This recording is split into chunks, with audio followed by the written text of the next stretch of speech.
Good evening to all of you.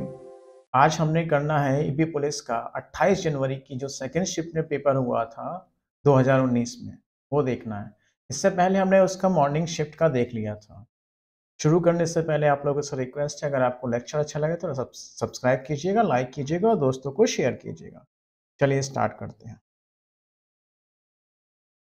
एक खुदरा विक्रेता ने 10 रुपए की दर से 7 वस्तुएं, 11 रुपए की दर से 9 वस्तुएं, 15 की दर से 14 वस्तुएं खरीदी। प्रति वस्तु बिक्री मूल्य ज्ञात करें। यदि माना जाता है कि औसत लागत मूल्य पर 20% का लाभ हो। A retailer bought 7 articles for ₹10 each, 9 articles for ₹11, 14 articles for ₹15 each. Find the selling price per article if the profit is supposed to be 20% of the average cost price. चलिए देखते हैं। उसने 10 आर्टिकल खरीदी 7 की दर से, नहीं, हाँ 10 की दर से 7 आर्टिकल खरीदी, यानी कि 10 रुपए में 7 खरीदी, तो टोटल यहाँ पे उसने 70 रुपए खर्च कर दिए। फिर इसने 11 रुपए की दर से 9 खरीदी, 11,99 रुपए उसने यहाँ खर्च कर दिए, 11,99 उसने यहाँ खर्च कर दिए। फिर उसने 15 रुपए की दर से 14 वस्तुएं खरीदी, 15 रुपए की दर से इसने 14 रुपए खर्च कर दी, और यहाँ पे 210 रुपए उसने यहाँ खर्च कर दिए। टोटल आप देखोगे 9 10 7 379 रुपीज उसने खर्च कर दी। ये उसका कॉस्ट हो गया, ये उसकी कॉस्ट हो गई, लागत। यहाँ लगाया लागत टोटल 379, और आर्टिकल्स उसने कितनी खरीद ली, आर्टिकल कितनी खरीदी, 9 7 16 और 14 30 वस्तुएं खरीदी उसने। टोटल आर्टिकल्स कितनी खरीदी उसने, 30, और 379 रुपए उसने कुछ मिला के खर्च कर दिया है। अब क्या कह रहा है, उसे बेचना है, इन्हें बेचना है। 379 इतना उसने लगाया, और 20% का लाभ पे बेचना, यानी उसे 120% पर बेचना है। ये सबका विक्रय मूल्य निकलेगा, लेकिन उसने सबका पूछा नहीं, प्रति वस्तु बिक्री मूल्य पूछा है। तो 30 वस्तु का विक्रय मूल्य इतना है, तो एक वस्तु का विक्रय मूल्य निकालने के लिए क्या करेंगे, हम 30 से डिवाइड कर देंगे। बस 3 चौक 12, 100 रहने दीजिए, नीचे पॉइंट लगाने का मैं। 36 6 28 1 12 12 3 15, 1 और 2 2 डिजिट पहले होने, यानी कि प्रति वस्तु विक्रय मूल्य कितना हो गया, 15 रुपए 16 पैसे। सीधी सी चीज खरीदनी थी और बेचनी थी, अलग अलग जगह से खरीदा। 10 रुपए में खरीदी उसने 7, यानी 70 रुपए में यहाँ खर्च कर दिया उसने।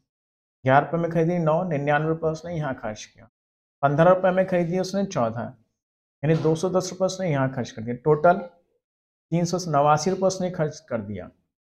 और खरीदी कितनी, आर्टिकल्स कितनी हो गई, 7 ये 9 ये 14 ये 30 हो गई। अब 379 उसकी लागत हो गई, इसे बेचना है। 379 पर उसे प्रॉफिट चाहिए 20%, यानी उसे 120% पे बेचना है। लेकिन ये मूल्य कितना था, सभी 30 वस्तुओं का। तो एक वस्तु को निकालने के लिए मैंने क्या किया, 30 से डिवाइड कर दिया। नेक्स्ट देखते हैं।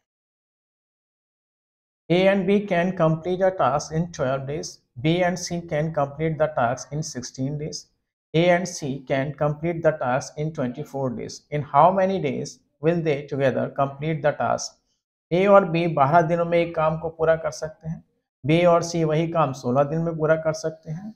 A और C वही काम 24 दिनों में पूरा कर सकते हैं। तीनों मिलकर काम को कितने दिनों में पूरा करेंगे? A और B मिलकर एक काम को करते हैं 12 दिनों में। B और C मिलकर उसी काम को करते हैं 16 दिनों में।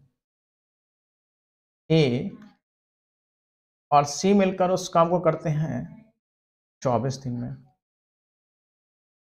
तीनों से काम कराना है, तीनों मिलकर उस काम को कितने दिनों में करेंगे, यही पूछ रहा है। एलसीएम ले लीजिए, 12 16 24 का एलसीएम 12 है, 16 है, 24 का। एलसीएम लेते समय हम 12 को भूल जाएंगे, क्योंकि 12 का एलसीएम 24 है। 24 और 12 में एलसीएम कौन है, 24, इसलिए हम 12 को भूल जाएंगे। अब बचता है 16 और 24। 16 और 24 में मैक्सिमम कॉमन लेते हैं जो 8 है, क्या बचेगा 2 और क्या बचेगा 3। ब्रैकेट के अंदर जो होता है उनका एलसीएम 2 3 6 और इसको गुणा कर लिया 8 6 48। ये मेरा तरीका है निकालने का। 48 ये एलसीएम हो गया। एलसीएम ही तो इसमें काम होता है, इसमें वर्क होता है पूरा। अब इसकी एफिशिएंसी निकालते हैं। 12 को 48 से डिवाइड किया, 12 चौक 48, ये हमें मिली ए और बी की एफिशिएंसी। 48 को 16 से डिवाइड करेंगे, 16 3 48, ये हमें मिलेगी बी और सी की एफिशिएंसी। 48 को 24 से डिवाइड करेंगे, ये मिलेगी हमें ए और सी की एफिशिएंसी ना। वर्क एंड टाइम में आपसे तो सीखे होंगे आप लोग। ये टोटल 48 जो एलसीएम मिलता है वो पूरा वर्क होता है और ये इनकी क्या बनती है, एफिशिएंसी बनती है। अगर हम तीनों इक्वेशन को जोड़ दें, एक ए हमें क्या मिलेंगे, 2a मिलेगा। एक बी और एक बी हमें क्या मिलेंगे, 2b मिलेंगे। इसी तरह से 2c मिलेंगे। और इधर जोड़ने पे क्या मिलेगा, इधर तरीका ऐसे नहीं जोड़ देना सीधी, इधर क्या होता है वर्क यानी 48 अपॉन एफिशिएंसी। 4 3 7 2 9। ये ए बी और सी ये दुगने दुगने लोग हैं। हमसे पूछा कि ए बी और सी मिलकर, तो मुझे क्या करना पड़ेगा, ये इधर लेके आऊंगा। देखिए इधर लाने का तरीका ऐसा नहीं है, ये सीधे सीधे एक एक नियम काम नहीं करते, यहाँ पे वर्क एंड टाइम के नियम काम करते हैं। जैसे ही आपने एफिशिएंसी आधी की, मजदूर आधी किए, समय क्या लगने लगेगा आपको, दुगना लगेगा भाई, समय बढ़ जाएगा आपका। मजदूर आधे करते ही समय क्या होगा, दुगना लगेगा। हमें सीधे सीधे भाग नहीं कर देना ऐसे, ये नीचे गुणे का है तो इधर भाग नहीं आ गया, एक नहीं लगता ऐसे, वर्क एंड टाइम है। 3 से काटिए, 3 16, 16 दूनी 32, 32 अपॉन 3, ये आएगा 10, 2/3।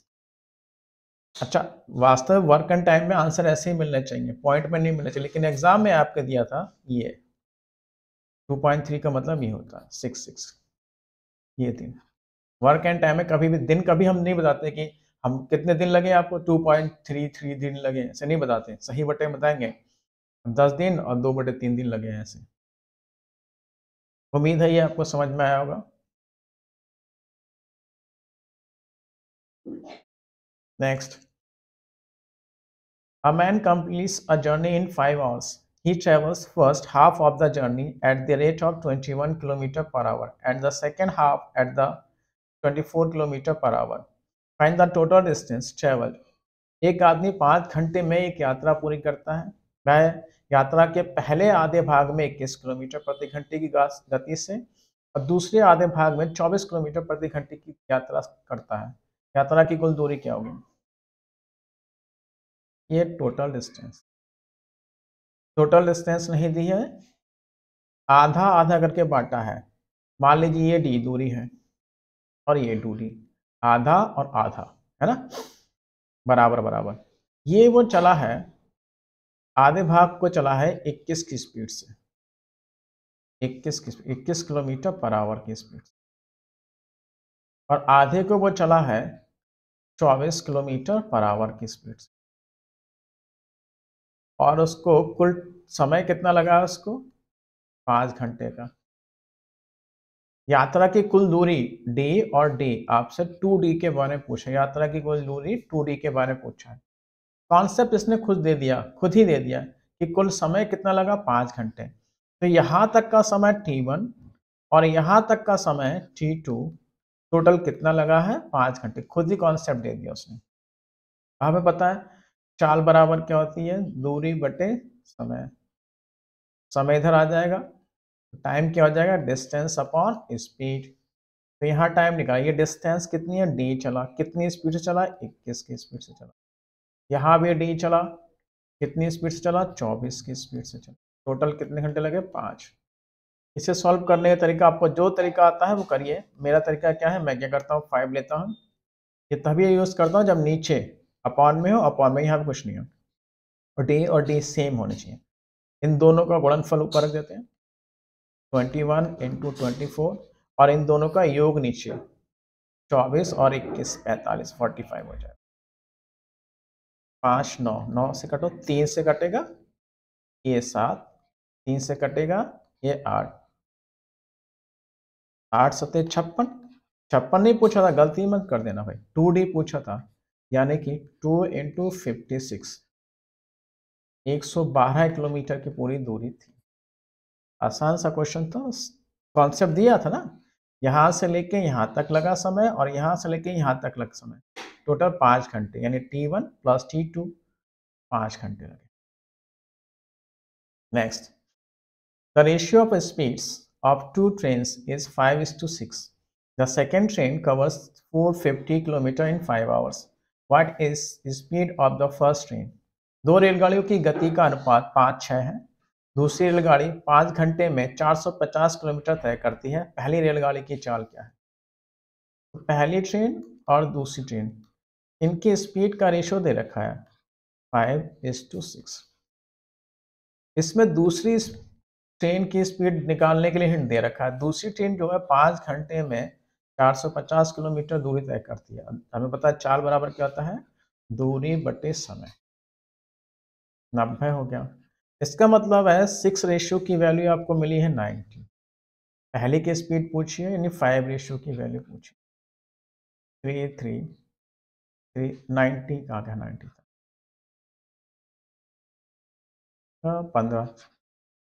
15 से जाएगा, 15 पंजे 75, 75 किलोमीटर पर आवर।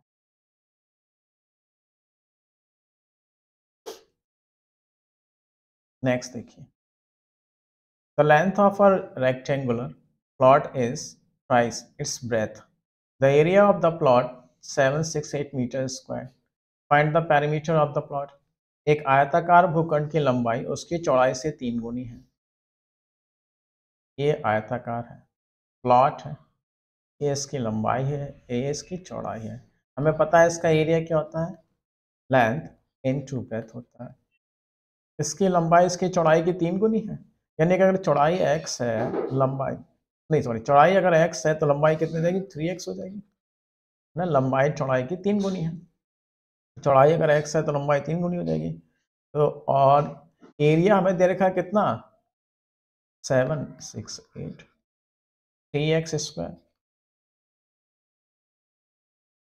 768 कैंसिल कर दीजिए 3 से, 3 2 3 5 3 6, एक्स स्क्वायर हमें मिल गया 456। तो x कितना मिल जाएगा, 16। अब हमसे पूछा क्या है, पेरीमीटर पूछा है। भाई लंबाई कितनी ली थी हमने, 3x, यानी कि 3 इंटू 16, 16 3 48 लंबाई हो गई।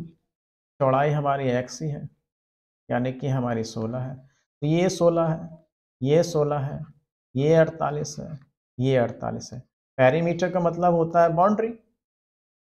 पेरीमीटर क्या होती है, बाउंड्री। तो 16 ये 48 48 96 हमारे पास यही हो गया, जोड़ लो। 48 48 96 यही हो जाएगा हमारा, और 16 16 हमारा क्या हो जाएगा, 32 हो जाएगा। 128 मीटर।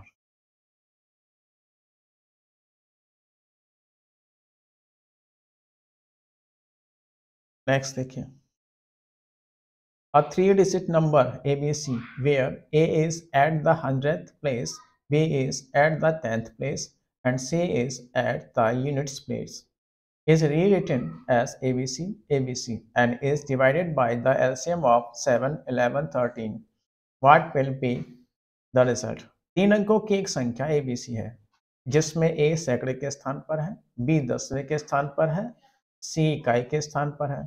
इस संख्या को ABC के रूप में पुनः लिखा गया तथा इसे 7 11 और 13 के एलसीएम से विभाजित किया गया। परिणाम क्या होगा? देखिए भाई, ABC कोई ना कोई संख्या, ABC जो है, ABC कोई ना कोई 3 अंकों वाली संख्या है ना, बस हम कुछ ही मान लीजिए 1 2 3 मान लेते हैं। ABC हमारी क्या है, कोई ना कोई संख्या ही तो होगी। हमने मान लिया ABC हमारे क्या 1 2 3 है। इसे कैसे लिखा गया है, ABC ABC के रूप में। तो आप वही करो ना, 1 2 3 1 2 3 के रूप में लिख लो, कुछ भी ले सकते थे आप। अब क्या कह रहा है, इसे 7 11 और 13 के एलसीएम से डिवाइड किया गया। तो 7 है, 11 है, 13। ये देखिए ये सब क्या, तीनों क्या है, प्राइम नंबर्स हैं। ये तीनों क्या है, प्राइम नंबर्स, अभाज्य संख्या है, प्राइम नंबर्स। और तीनों का जो गुणनफल है आप इनका एलसीएम ही तो इनका गुणनफल होगा, क्योंकि इनमें कोई कॉमन नहीं है। 7, 11 और 13, ये होगा 1001। इसे रट लीजिए। 7, 11, 13 प्राइम संख्या है, अभाज्य संख्या, इनका गुणनफल कितना होता है? 1001 होता है। अब क्या कह रहा है? तीनों को एबीसी को 1001 से भाग करिए। आप कर दीजिए 1001 से, 1001 से भाग करिए तो क्या मिलेगा? यही तो पूछा था, क्या मिलेगा? तो इसे डिवाइड करने पे आपको 123 ही मिलेगा। डिवाइड करेंगे तो 123 ही मिलेगा। देखिए एक छोटा सा पॉइंट समझ लीजिए। जैसे आपके पास है 101, एक जीरो है, तो मैं अगर इसे 2 अंकी किसी संख्या से गुणा करूं, किसी भी 2 अंकीय संख्या से गुणा करूं, तो क्या होगा? ये 22 ही आएगा, रिपीट कर देगा।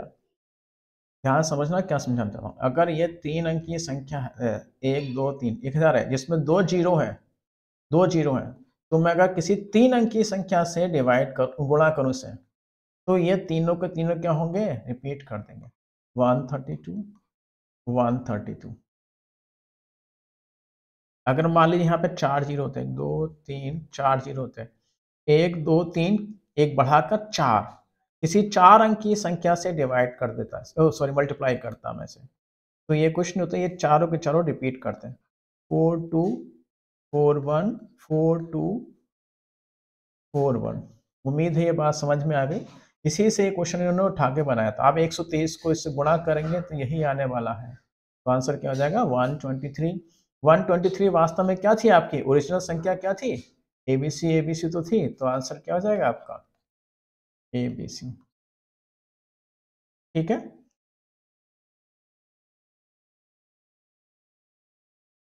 Next, a 5-digit number 247x8 is divisible by 44.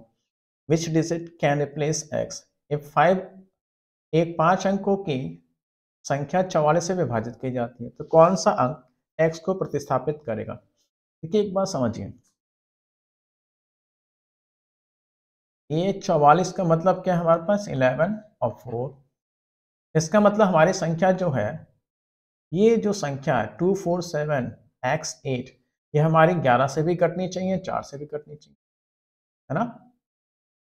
तो 4 से कटने का नियम भी फॉलो करेगा और 11 से कटने का नियम भी फॉलो करेगा। तो हम 4 से विभाजित होने का नियम बताते हैं आपको। 2 5 8 8, कोई भी संख्या है, कोई भी नंबर है, यदि उसके लास्ट के दो डिजिट 4 से कट रहे हैं, तो वो पूरी संख्या 4 से कट जाएगी। 3 8 9 5 4 0, लास्ट के दो डिजिट अगर 4 से कट रहे हैं, तो पूरी संख्या क्या होगी? 4 से कट जाएगी। 2 8 9 5 6, ये अगर लास्ट के दो डिजिट अगर 4 से कट रहे हैं, तो इसका मतलब पूरी संख्या 4 से कट जाएगी। या फिर लास्ट में मिनिमम 2 जीरो हो, 2 8 5 0 0, ये 4 से कट जाएंगे। 3 8 9 1 2 3, मिनिमम 2 जीरो अगर आपके पास है तो भी संख्या 4 से कट जाएगी। ये 4 से विभाज्यता के नियम होता है, डिविजिबिलिटी रूल। 3 8 9 5 5 8 करते हैं, इसके अंतिम दो अंक 4 से नहीं कटेंगे, तो इसका मतलब ये संख्या 4 से नहीं कटेगी। चलिए, तो 4 से कटने का नियम आप समझ गए होंगे। 11 से कटने के नियम की जरूरत नहीं पड़ेगी, उसका भी नियम है, ऐसा नहीं है। हमारा क्वेश्चन इतना आसान है कि हमें 11 का अप्लाई करने की जरूरत नहीं। ठीक है, हमारे पास क्या था? 2 4 7 x और 8 है। 4 से कटने की शर्त क्या है? अंतिम दो अंक हमारे 4 से कटने चाहिए, अंतिम दो अंक हमारे 4 से कटने चाहिए। तो इसका मतलब है x हमारा या तो क्या हो सकता है, इनमें से रख के देख लें। अगर मैं यहाँ 1 रखता हूँ, तो ये बनेगा 18 18। क्या 4 से कटेगा? नहीं कटेगा, कहानी खत्म इसकी। मैं 2 रखता हूँ यहाँ पे, अगर मैं x की जगह पे 2 रख दूँ तो 28 बनेगा। 4 से कट जाएगा? नहीं कट जाएगा, तो इसकी पॉसिबिलिटी है। अगर मैं यहाँ पे 3 रखता हूँ, अगर मैं यहाँ पे 3 रख दूँ, अगर मैं यहाँ 3 रख दूँ तो क्या ये 4 से कटेगा? कहानी खत्म, नहीं कटेगा। अगर मैं यहाँ 4 रख दूँ 4 से कट जाएगा, यानी 2 चांसेस हो गए हमारे। या तो 2 होना चाहिए या फिर 4 होना चाहिए। आप क्या करो, किसी एक को रख लो, अगर वो बन गया तो ठीक है, वरना कहानी खत्म ही है उसकी। 2 4 7 एक्स की जगह पे मैं 2 रख रहा हूँ, 2 8। अब से 11 से डिवाइड कर लो। हालांकि 11 का भी कटने का नियम है, लेकिन उसकी जरूरत ही नहीं है यहाँ पे। काट के देख लो, 11 दूनी 22, 2 बचता है 27, फिर 11 दूनी 22, फिर बचता है 5 52, 11 चौक 44, बचता 8 8 कट गया। इसका मतलब यही है हमारा दो आंसर। अगर नहीं कटता, 11 से नहीं कटता, तो हम ये मान लेते हैं आंसर। तो आंसर क्या होगा? 2। 11 के यहाँ के नियम नहीं जरूरत पड़ी, सिंपल सा था। नेक्स्ट देखिए, find the product of the square root of 256 and square root of 16 and then find the results square root. 256 के वर्गमूल और 16 के वर्गमूल का गुणनफल ज्ञात करें। ठीक है, 256 का वर्गमूल तो सबको पता ही है भाई। 256 का वर्गमूल कितना हो जाएगा? 256 का वर्गमूल कितना हो जाएगा? 16। और 16 का वर्गमूल कितना हो जाएगा? 4। ये वर्गमूल का गुणनफल, लो जी गुणनफल, 16 चौक 64 हो गया। और फिर परिणाम के वर्गमूल, फिर इसका क्या निकालना, हमें वर्गमूल निकालना है। क्या हो जाएगा? 8। आसान से, कुछ करना ही नहीं था, वो कहता है कि हम करते क्या। X has a balance of rupees 90.53 in the bank account.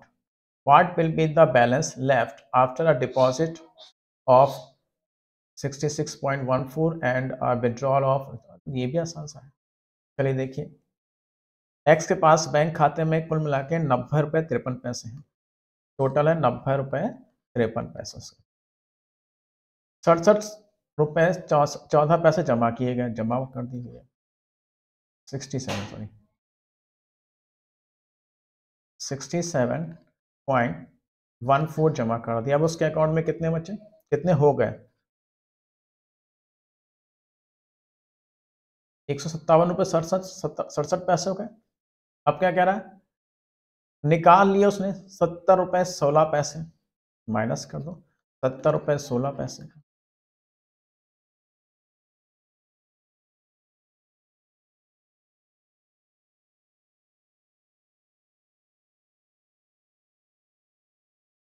कितने बचे अकाउंट में? 87 रुपये 56 पैसे शेष राशि का। बस आसान था, जैसे कहा है वैसे किया। एक्स के पास बैंक खाते में 90 रुपये 53 पैसे थे। 67 रुपये 14 पैसे जमा कर दिए, हो गए 157 रुपये 67 पैसे। फिर क्या हुआ? उसमें से 70 रुपये 16 पैसे निकाल दिए, बचा कितना है? 87 रुपये 56 पैसे।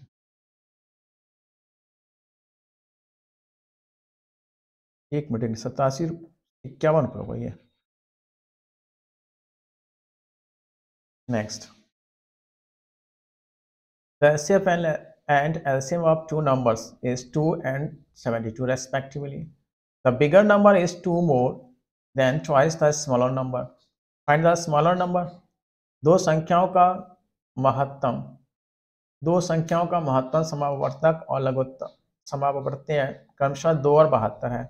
बड़ी संख्या छोटी संख्या के 2 गुने से 2 अधिक है, छोटी संख्या ज्ञात करें। HCF आपको दे रखा है कितना? 2। एलसीएम कितना दे रखा है? 72। बड़ी संख्या छोटी संख्या के दुगने। हाँ, अब ध्यान समझ, जब भी आपको एचसीएफ दे रखा हो तो एचसीएफ को शामिल करते हुए आप संख्याएं मान सकते हैं। मान लीजिए संख्या पहली 2x है, दूसरी भी क्या हो गई? 2x हो गई। अब क्या कह रहा है? बड़ी संख्या छोटी संख्या के दुगने से 2 अधिक है। मान लीजिए ये वाली बड़ी संख्या है, बड़ी संख्या अधिक है छोटी संख्या के दुगने से 2।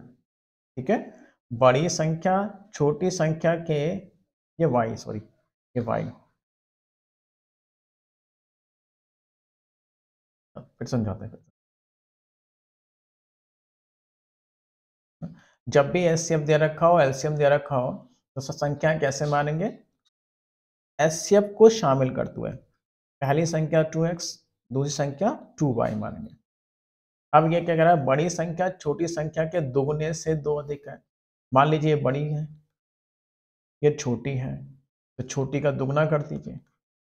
कोई कम या ज़्यादा है, कैसे निकालते हैं? घटा के। बड़ी संख्या छोटी संख्या के दुगने से 2 अधिक है।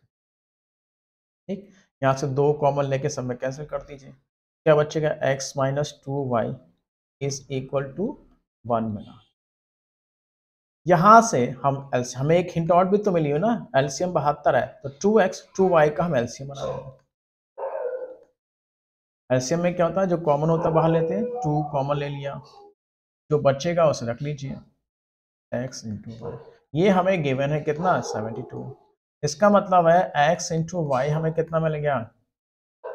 36। चलिए, एक्स वाई हमें 36 मिल गया। अब समझिएगा, यहाँ से 36 लेते हैं, इधर स्पेस नहीं बचा, 36 लेते हैं। अब 36 के हम पेयरिंग करते हैं, जोड़े बनाते हैं। दो संख्या ना, तो उसके जोड़े बनाएंगे। जैसे 36 और 1 जोड़ा बन गया, 4 9 36 दूसरा जोड़ा बन गया, 18 दूनी 36। जो कॉमन वाला होता है उसे नहीं लेते। 12 3 36, इसमें 3 कॉमन है, नहीं लेंगे। और कोई है? 18 2 12 2 4 9। ठीक है, अब मुझे नहीं लगता कोई होगा। तो यहाँ पे संख्याओं के ऐसे 2 जोड़े होंगे, 36 और 1, और 4 और 9, जो हमारी शर्तों को पूरी कर रहे होंगे। यानी इनका एलसीएम 72 होगा, एचसीएफ 2 होगा। लेकिन हमारा इसने कहा है कि देखिए, अब हमारा x है, तो ये हमारा क्या है? y है। तो यानी कि अगर हम देखा जाए 2x पे आ जाए और 2y पे आ जाए, तो एक संख्या हमारी क्या हो जाएगी? 36 इंटू 2, 2 इंटू 36। और एक संख्या क्या हो जाएगी हमारी? 2 इंटू 1। तो ये 72 हो गई, और क्या हो गई? 2। इसने देखो ये शर्त जो x माइनस 2y जो मिली थी 1, है ना? तो 72 में से मैं इसका दुगना यानी 4 घटाऊं, 72 में से 4 घटाने में क्या मुझे 1 मिलेगा? नहीं मिलेगा। इसका मतलब हमारा ये वाला ऑप्शन गया, और यही बचेगा, जाहिर सी बात है। तो मेरे पास एक 2x है और एक 2y है। ये 4 है, बड़ी संख्या ना 9 है, 2 इंटू 9, और छोटी संख्या 2 इंटू 4, ये हो गया 18, और ये हो गया 8। तो बड़ी संख्या में छोटी संख्या के दुगने को घटाने पे मुझे कितना मिल रहा है? 2 मिल रहा है, नहीं मिल रहा है? 18 में से 16 जाएगा, 2 मिलेगा, नहीं मिलेगा? चलिए, थोड़ा सा लेंदी हो गया, मैं इसे फिर से समझा देता हूँ आराम से, फिर से समझ लीजिए। एचसीएफ हमें कितना मिला है? 2। एलसीएम हमें कितना मिला है? 72। आगे की शर्त जो रेखी है उसे ऐसे छोड़ दीजिए, उसका यूज बाद में करेंगे। जब भी हमें एचसीएफ मिला हो, एलसीएम मिला हो, तो हम संख्याएं मान लेते हैं एचसीएफ को शामिल करते हुए। एक हो जाएगी 2x और एक हो जाएगी 2y। आगे मिली हुई इनका एलसीएम 72 है, तो मैं जब इनका एलसीएम लूंगा तो क्या करूंगा? 2 कॉमन ले लूंगा, जो बचेगा उसे ऐसे ही लिख लेते हैं। और ये हमें कितना मिला? 72। 2 से कैंसिल कर दीजिए, 36 हो। अब ध्यान समझिए, x इंटू वाई हमें कितना मिला? 36। ठीक, अब हमें संख्याएं ढूंढनी है अपनी, जो हमारी अगली शर्त को भी पूरी कर दें। बड़ी संख्या छोटी संख्या के 2 गुने से 2 अधिक है। तो हम क्या करें? इसके फैक्टर बनाते हैं। चलिए, एक फैक्टर तो हमारा 36 इंटू 1 ही होगा। दूसरा फैक्टर हमारा 9 इंटू 4 और 9 चक 36। तीसरा हमारा होगा 18 दूनी 36। लेकिन हम ये नहीं लेते, क्योंकि जब कॉमन होगा तो हम नहीं लेते। जब हम जोड़े बनाएंगे तो कॉमन वाला नहीं लेते। और क्या हो सकता है? 4 नम 36, 4 नम 36 नहीं लेंगे, रिपीट हो रहा है। 36 18 9 12 3 36, ये भी नहीं लेंगे क्योंकि इसमें 3 कॉमन है। 6 6 36 वाला भी नहीं लेंगे क्योंकि तो वैसे भी कॉमन है।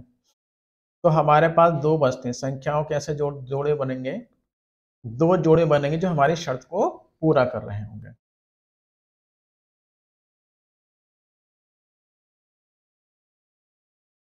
आप देखिए ध्यान से, ये इनमें से बड़ा वाला हमारा x मान लेते हैं क्योंकि ये हमने बड़ी संख्या मानी होगी। ये हमारी एक y हो गई। अब हमारी संख्या ओरिजिनली क्या थी? 2x थी, 2y थी। तो यहाँ से मैं कर दूँ 2x और 2y कर दूँ, यानी 36 दूनी 72 कर दूँ, तो ये क्या कर दूँ 2, 2 एकम 2 कर दूँ। यहाँ से 9 दूनी 18 कर दूँ और 2 चौक 8 कर दूँ। अब शर्त पूरी करते हैं। बड़ी संख्या छोटी संख्या के दुगने से 2 अधिक है।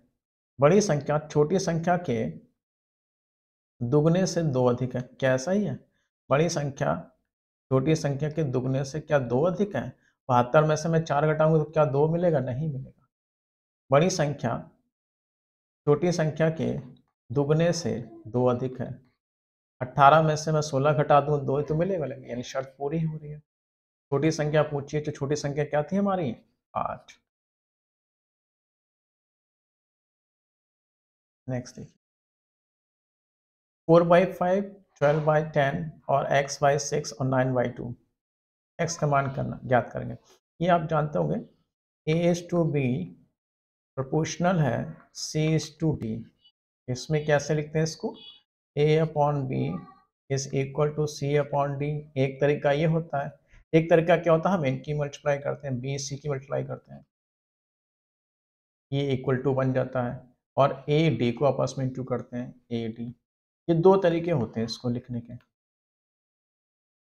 तो आप ऐसा करो, इन दोनों को मल्टीप्लाई करो, 12/10 इंटू x/6, और इन दोनों को मल्टीप्लाई कर दो, 4/5 इंटू 9/2।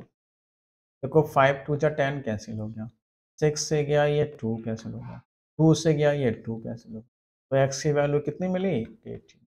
आसान से था। Find 40% of 120% of 85% of 800। ये 800 होगा। 800 के 85% के 120% का 40% क्या होगा? भाई 800 ले लो। 800 के का मतलब गुणा होता है, ये 85%, 85/100 के 120%, 120/100 का 40%, 40/100 क्या होगा? बस यही तो पूछा था, बस कैंसिल कर दीजिए। 2 जीरो आपके यही कैंसिल हो गए, 2 जीरो आपके यही कैंसिल हो गए। 100 डिवाइड करने के लिए रखिए, पॉइंट लगाने के लिए, बाकी आपस में गुणा कर लीजिए। 85 को मैं चाहे इससे गुणा कर लो चाहे इससे गुणा, इससे समझिए। इसे 85 को मुझे 8 से गुणा करना है। ट्रिक है ये, इसे मैं आधा कर दूं तो ये कितना बन जाता है? 4, और इसे आधा किया तो इसे दुगना करना पड़ेगा, ये बन जाएगा 170। 17 चौक 68, 160 आएगा। तो समझे?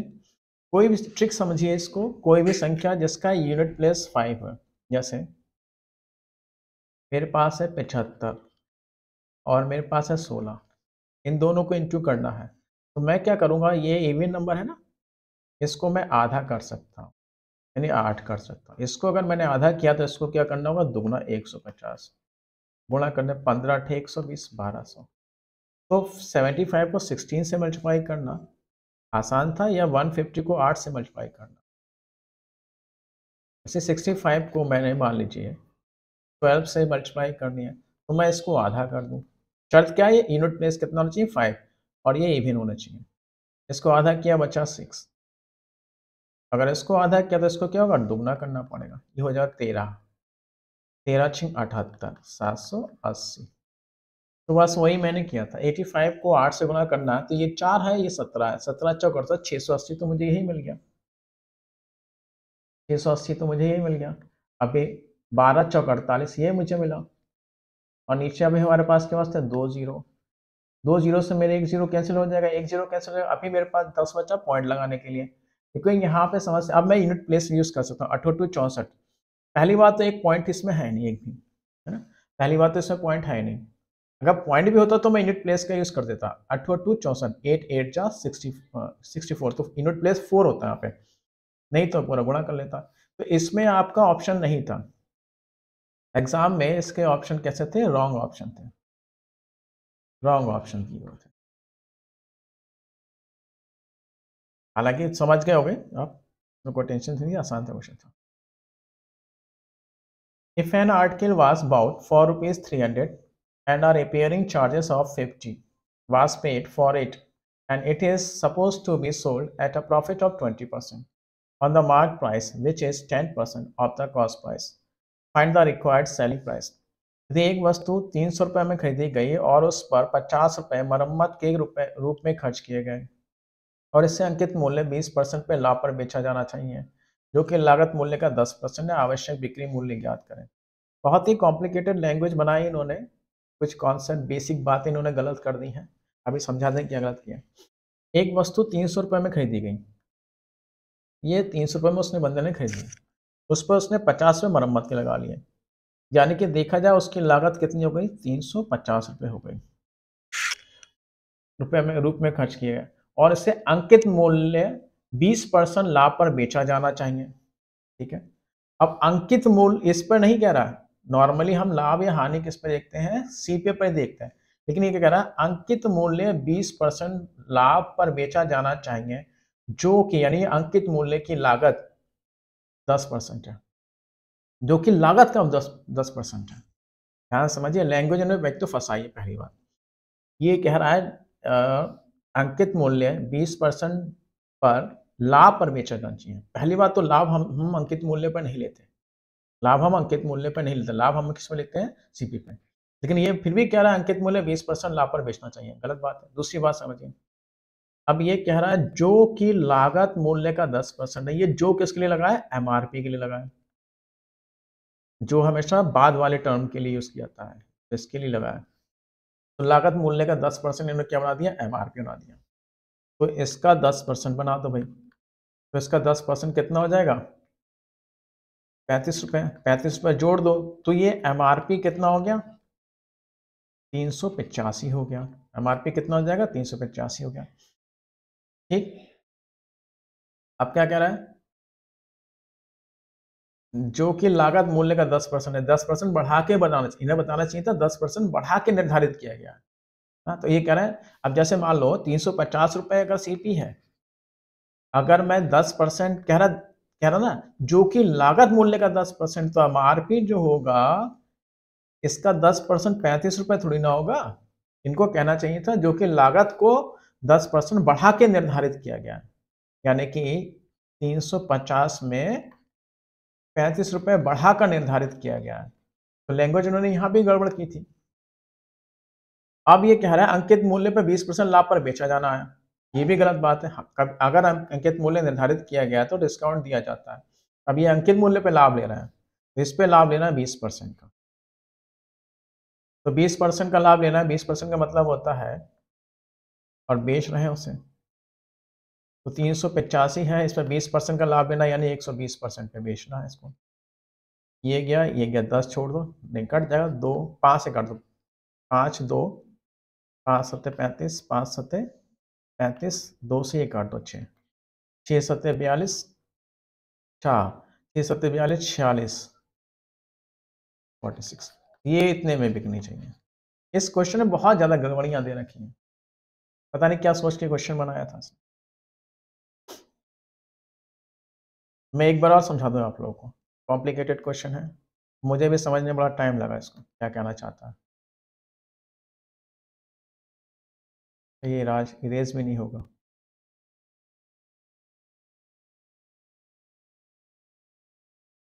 और ये तो इरेज नहीं हो रहा है, नहीं तो दिक्कत होगा। स्पेस नहीं है, नहीं तो मैं आपको समझा दूँगा, चलिए कोई नहीं, इरेज नहीं हो रहा है। What is the total percentage discount applied when two successive discounts of 20% and 10% are applicable? लागू होने वाली कुल प्रतिशत छूट क्या है जब 20% और 10% की दो लगातार क्रमिक छूट लागू की जाती है। ठीक है, एक पहला डिस्काउंट दिया जा रहा है 20% का और दूसरा डिस्काउंट दिया जा रहा है 10%। इनके स्थान पर दिया जाने वाला एकल बट्टा क्या होगा? सिंगल डिस्काउंट, ये भी लैंग्वेज में बड़ी गड़बड़ की है।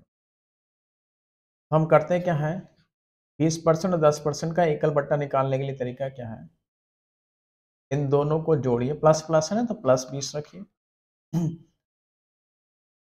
नहीं नहीं, सीधे आप समझिए, इन दोनों को जोड़िए, 20 और 10 कितना हो जाएगा 30, फिर माइनस कीजिए इन दोनों गुणनफल। 20 और 10 का गुणनफल 200, 2 डिजिट पहले पॉइंट लगाते हैं, कितना आएगा 28%।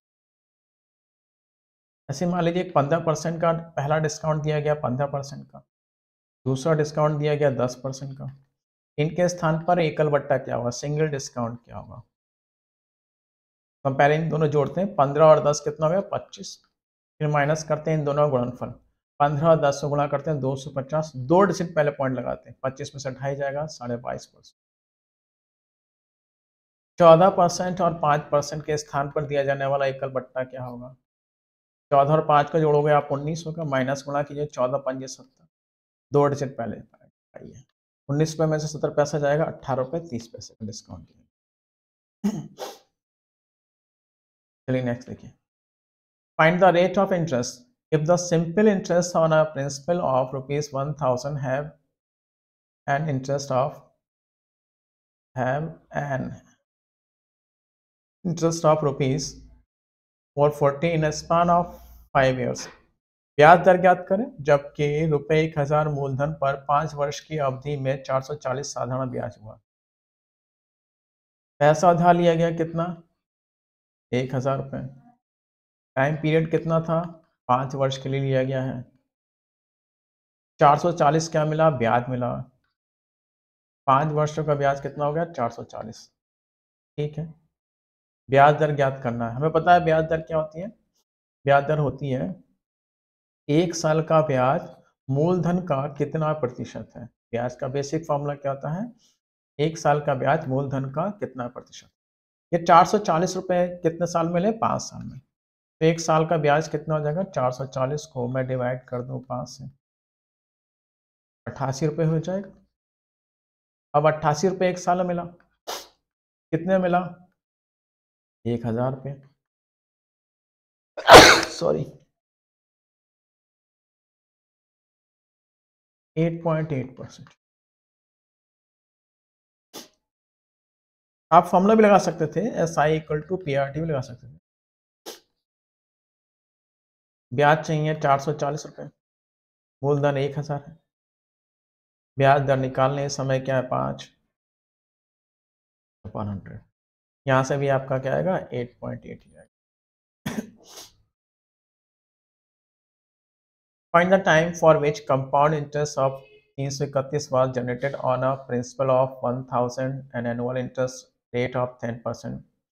उस काल अवधि को ज्ञात करें जिसमें 1000 रुपये के मूलधन पर 10% वार्षिक ब्याज दर से 331 का चक्रवृद्धि ब्याज प्राप्त हुआ था।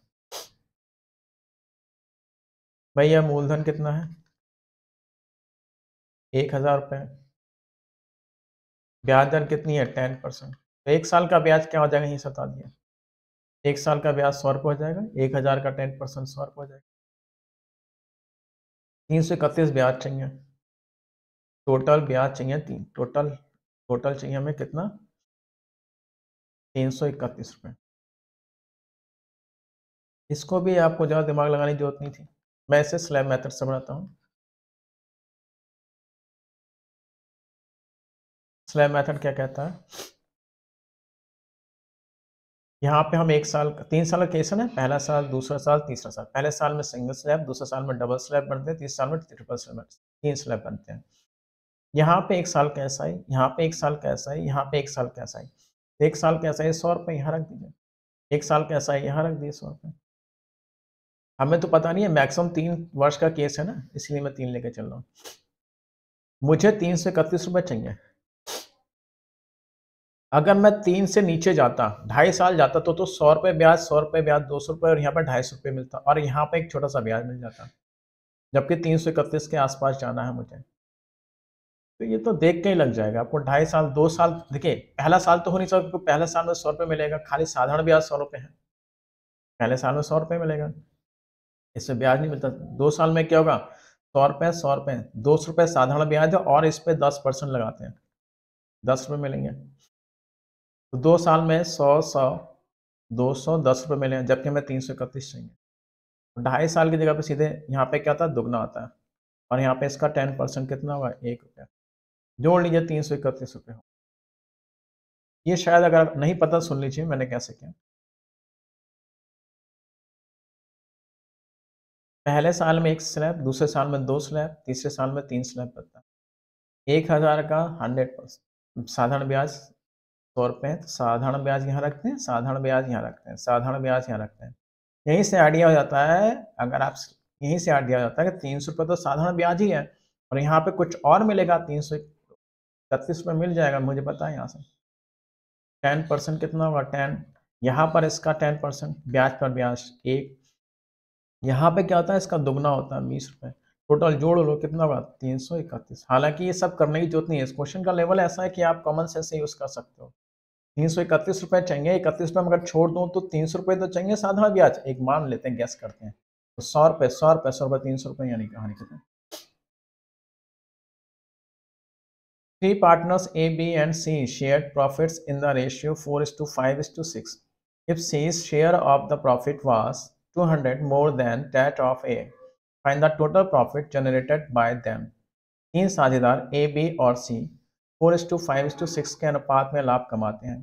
यदि लाभ में C का हिस्सा A के हिस्से से 200 रुपये अधिक है तो उनके द्वारा अर्जित, ये बहुत आसान क्वेश्चन है आपका। A, B और C इन्होंने अर्जित किया 4:5:6 के अनुपात में पैसा अर्जित किया, लाभ कमाया, ये प्रॉफिट हुआ इनका। यदि लाभ में सी का हिस्सा ए के हिस्से से 200 रुपये अधिक है, सी का हिस्सा ए के हिस्से से 200 रुपये अधिक, यानी 2 रेशियो की वैल्यू कितनी हो जाएगी, 200। 2 रेशियो की वैल्यू कितनी हो गई, 200। तो उनके द्वारा अर्जित कुल लाभ 4 6 10 5 15 की रेशियो की वैल्यू पूछिए, 1500। आसान सा। 3 partners A, B and C share profits in the ratio 2 3 4। भाई प्रॉफिट देख लो, 2 3 4 के रेशियो में ये A का प्रॉफिट है, ये B का प्रॉफिट और ये C का। A new partner D joined who took half of the shares of each A and C। A का हाफ ले लिया उसने भाई, A का हाफ होता है 1, C का हाफ ले लिया उसने, इसका हाफ तो होता है 2। अब पार्टनर कौन कौन हो गए, A, B, C और D। यानी A तो 2 ही रुपये, A का 1 रुपये बचता है क्योंकि उसने A कहा ना। 3 साझेदार A, B, C 2 3 4 के अनुपात में लाभ कमाया। एक नया D सदस्य शामिल हुआ जिसने A और C प्रत्येक में से आधा हिस्सा ले लिया, तो इसके पास 2 रुपये की जगह पे 1 रुपये बचेगा। C के पास ये तो 3 हो जाएगा, इसके साथ कोई चेंज नहीं हुआ। इसने 4 रुपये थे, इसने 2 रुपये से दे दिए और इसके बाद 2 बचेंगे। और इसके पास D के पास क्या हुआ, 1 रुपये C के पास से आया और 1 रुपये A के पास से आया और 2 रुपये C के पास से आया, तो उसके पास कितने हो गए, 3 रुपये हो गए। हाँ, यदि लाभ में D का कुल हिस्सा, D का कुल हिस्सा है, यानी 3 की वैल्यू कितनी है, 100 है, तो कुल लाभ यही तो होगा हमारा जो पहले था, 4 2 6 3 9 की वैल्यू 300।